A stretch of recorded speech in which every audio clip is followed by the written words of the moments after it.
নমস্কার বন্ধুরা, আপনাদের মা ও মেয়ের রান্নাঘরে জানাই অনেক স্বাগত। আশা করছি আপনারা সকলে ভালো আছেন, আমরাও ভালো আছি। আজ কোনো ঝামেলা ছাড়াই অতি সহজেই আমের কেক বা আপনারা আমের পুডিংও বলতে পারেন, সেই রেসিপিটাই আপনাদের সাথে শেয়ার করব।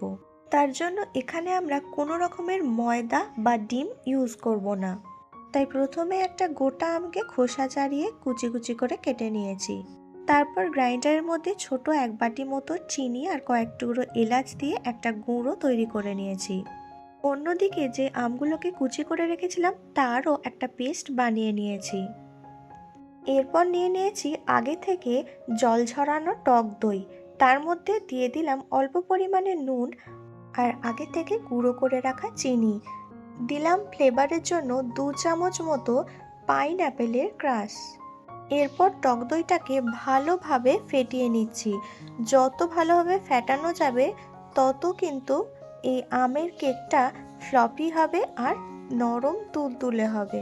ব্যাটারটাকে আরেকটু পরিমাণে লিকুইড করতে হবে, তাই আমরা এখানে জল ইউজ না করে 2-3 চামচ মতো ম্যাঙ্গো স্কোয়াশ অ্যাড করে দিলাম। আবারও ভালো করে ফেটিয়ে নিলাম। দেখুন ব্যাটারটা কিন্তু অনেকটা পরিমাণে ফুলে উঠেছে, এর মধ্যে একটা ক্রিমি টেক্সচার চলে এসছে।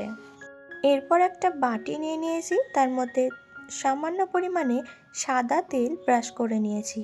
এবার দইয়ের যে ব্যাটারটা তৈরি করলাম সেটার মধ্যে দিয়ে ভালোভাবে সেট করে নিচ্ছি। সেট করা হয়ে গেলে যে কুচি করে রেখেছিলাম আম, তার কিছুটা অংশ এভাবে এখানে সাজিয়ে দিচ্ছি। এরপর গ্রাইন্ডারের মধ্যে আমের কুচিগুলোকে দিয়ে যে পাল্পটা আমরা পেলাম সেই পাল্পটাকে এর ওপরে হালকা হাতে এভাবে ছড়িয়ে দিয়ে দিচ্ছি। তারপর এটাকেও কিন্তু ভালো করে সেট করে নেব। আমের মিষ্টতা অনুযায়ী কিন্তু আপনারা এই আমের পাল্পের মধ্যে চিনি অ্যাড করতে পারেন। এরপর আবারও আমের কুচিগুলোকে দিয়ে একটু সাজিয়ে নিলাম। তারপর কড়াইয়ের মধ্যে অল্প পরিমাণে জল দিয়ে তার উপরে একটা স্ট্যান্ড রেখে এই বাটিটাকে বসিয়ে দিয়ে কড়াইটাকে 10 মিনিটের জন্য ঢাকা দিয়ে রেখে দেব।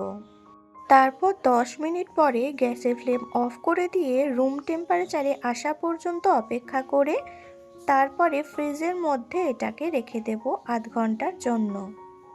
ব্যাস, তারপর বার করে নিয়ে সার্ভ করব। ঠান্ডা ঠান্ডা এই ডেজার্টটা খেতে কিন্তু দারুণ লাগে। আপনারাও আমাদের মতন একবার বাড়িতে ট্রাই করে দেখবেন, আশা করছি আপনাদেরও ভালো লাগবে। ভালো লাগলে প্লিজ লাইক, কমেন্ট, শেয়ার করে দেবেন আর আমাদের চ্যানেলটাকে সাবস্ক্রাইব করে নেবেন। Thank you.